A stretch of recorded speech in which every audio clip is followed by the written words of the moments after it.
Salut, c'est Marley Ipti. On se retrouve pour ce nouvel entracte, le format court du podcast où on aborde des sujets et thématiques précis liés au parcours d'un étudiant entrepreneur. Alors si t'es étudiant et que t'es passionné par l'entrepreneuriat, cet épisode est fait pour toi. Salut auditeur du podcast, j'espère que tu vas bien. On se retrouve pour ce nouvel entracte cette semaine pour parler de productivité et d'organisation. Une des questions que je reçois le plus quand on voit mon parcours et mes 3 activités simultanées, c'est quelque chose du genre: Marley, comment tu fais pour tout gérer en même temps et comment tu t'organises au quotidien? Et à force de répondre à cette question, je me suis rendu compte que j'avais pas vraiment de formule magique en fait. Je suis quelqu'un qui fait ça un peu en freestyle et moi ça me convient. Mais bon, par contre, tout le monde ne peut pas forcément agir de cette manière et c'est pourquoi je te liste dans cet épisode 7 outils slash techniques ou appelle ça comme tu veux pour améliorer ton organisation et ta productivité au quotidien. Petit aparté juste pour te dire qu'il n'y a pas d'ordre en termes d'efficacité ou quoi. Je te donne surtout des techniques que moi j'ai déjà utilisées par le passé et que j'utilise encore parfois et que je trouve top. Il en existe beaucoup d'autres et Google saura te les lister si tu es intéressé. Donc c'est parti pour les 7 techniques, sois bien attentif car elles sont super simples à comprendre donc ça va aller assez vite. La première technique, c'est le Pomodoro. Cette méthode a été créée par Francesco Cirillo, j'espère que je le dis bien, et notre ami Francesco du coup a créé ça pour mieux gérer son temps. En gros, cette méthode consiste à découper ton temps en temps de travail de 25 minutes, où là t'es focus, puis 5 minutes de pause. Par exemple, si tu travailles 2 heures, ça te fait 4 temps de travail prévus. Et donc, il est recommandé même, tu vois, de prendre une pause plus longue après ces 4 temps de travail, de l'ordre de 20 à 25 minutes. Donc, si je te récapitule, ça fait, tu veux travailler 2 heures, tu fais 25 minutes de taf, 5 minutes de pause, 25 minutes de taf, 5 minutes de pause. Encore une fois, 25 minutes de taf, 5 minutes de pause, 25 minutes de taf, 5 minutes de pause. Là, tu es à 2 heures. Si tu veux continuer, là, on te recommande souvent de prendre 20 à 25 minutes de pause pour vraiment prendre le temps de souffler un peu. Donc cette technique te permet de ne pas te distraire et de rester focus sur ta tâche, car tu sais que tu as un temps dédié de 5 minutes pour faire autre chose pendant la pause. Cependant, c'est pas forcément une méthode qui convient à tout le monde, dans le sens où quand tu utilises cette technique, tu entres difficilement dans un état de flow constant. Le flow, c'est un peu un état dans lequel tu es focus ou tu es efficace. Enfin, perso, et ça c'est mon cas et tout le monde est bien évidemment différent, mais quand tu commences à être à fond dans la tâche, mais que ça fait 25 minutes que tu bosses, c'est dur de revenir à fond dedans par la suite si tu prends une pause. Bref, tu l'auras compris, cette méthode est 100% adaptable. Si tu veux bosser 45 minutes pour avoir 15 minutes de pause, tu peux. Si tu veux prendre moins de pause, tu peux aussi. Enfin, tu fais comme tu veux. Le principe ici, c'est d'avoir des plages de travail dans lesquelles tu es vraiment focus. La deuxième méthode que j'ai à te donner, elle s'appelle Eat the Frog. Manger la grenouille en français, si certains ont pas tilté mon super accent. Et cette méthode, en fait, elle est super simple. Elle consiste à ce que ta première tâche de la journée soit la tâche la plus difficile de ta to-do list. Dans une journée, on a tous une tâche qui nous fait plus chier que les autres. Ça, on l'a tous souvent dans notre to-do list. Donc l'intérêt ici, c'est de passer ce moment désagréable, d'où le Eat the Frog, et d'ensuite avoir l'esprit beaucoup plus léger et ce sentiment de satisfaction d'avoir pu terminer une tâche qui t'embête. Tu verras, après ça, le reste de ta to-do est une partie de plaisir.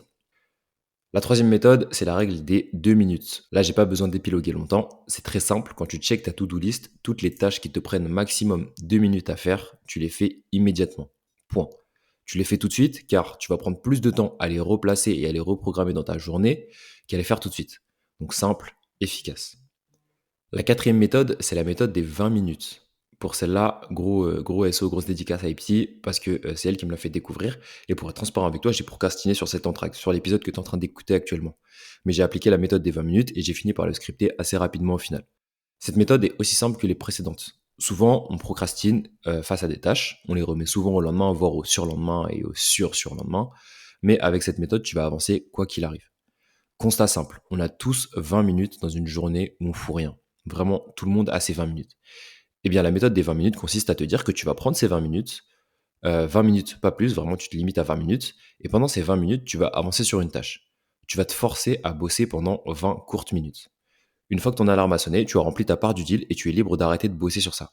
C'est ok, et au moins tu as quand même avancé 20 minutes. Tu as fait un pas en avant.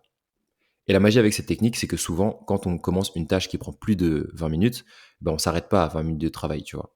Souvent, on va plus loin, on continue un peu plus longtemps. Quitte à avoir commencé, autant continuer et avancer le plus possible, tu penses pas? La cinquième méthode, c'est la matrice d'Eisenhower. C'est une méthode qui facilite l'aide à la prise de décision et à la priorisation. Écoute bien parce que celle-là, elle est surpuissante. En gros, tu as une matrice qui se dessine en 4 cadrans. Donc le cadran 1, c'est les tâches importantes et urgentes. Le cadran 2, c'est les tâches importantes mais non urgentes. Le 3, c'est les tâches non importantes mais urgentes. Et le 4, ce sont les tâches non importantes et non urgentes. Le but ici, c'est de savoir quoi faire de toutes les tâches qui figurent sur ta to-do list. Donc tu prends ta to-do et tu les classes.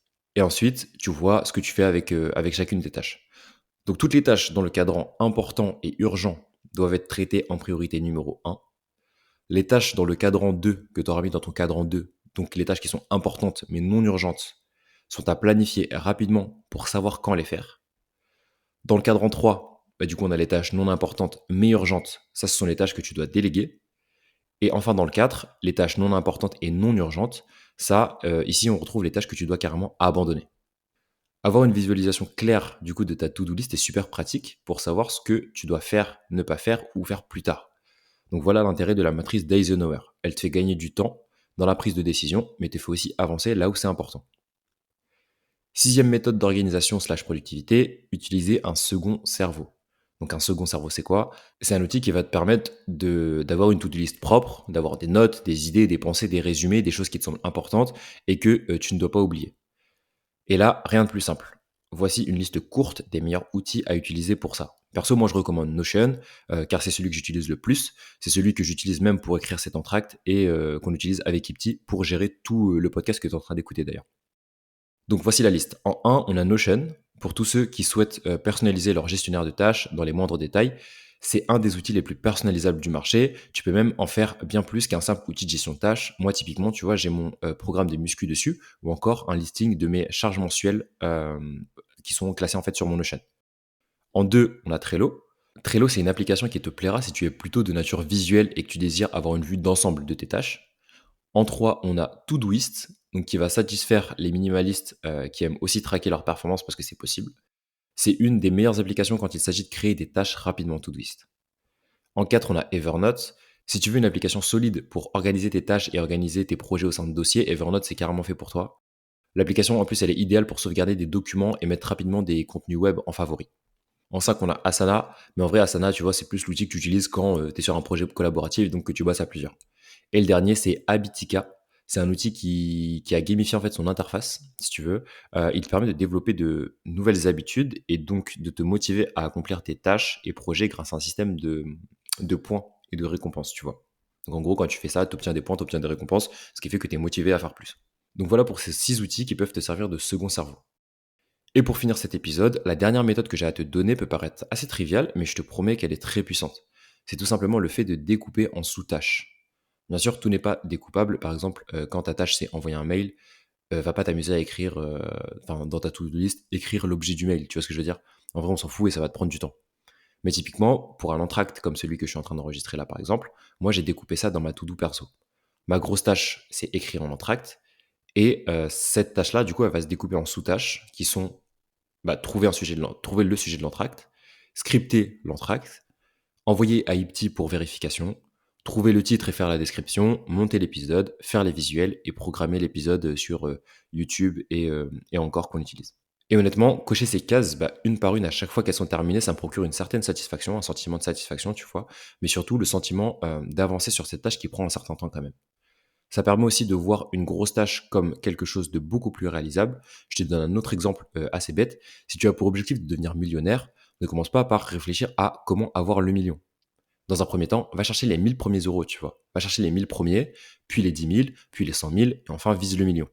Et tu vois, aller chercher 1000 euros, ça semble tout de suite beaucoup plus facile et réalisable que d'aller chercher 1 million.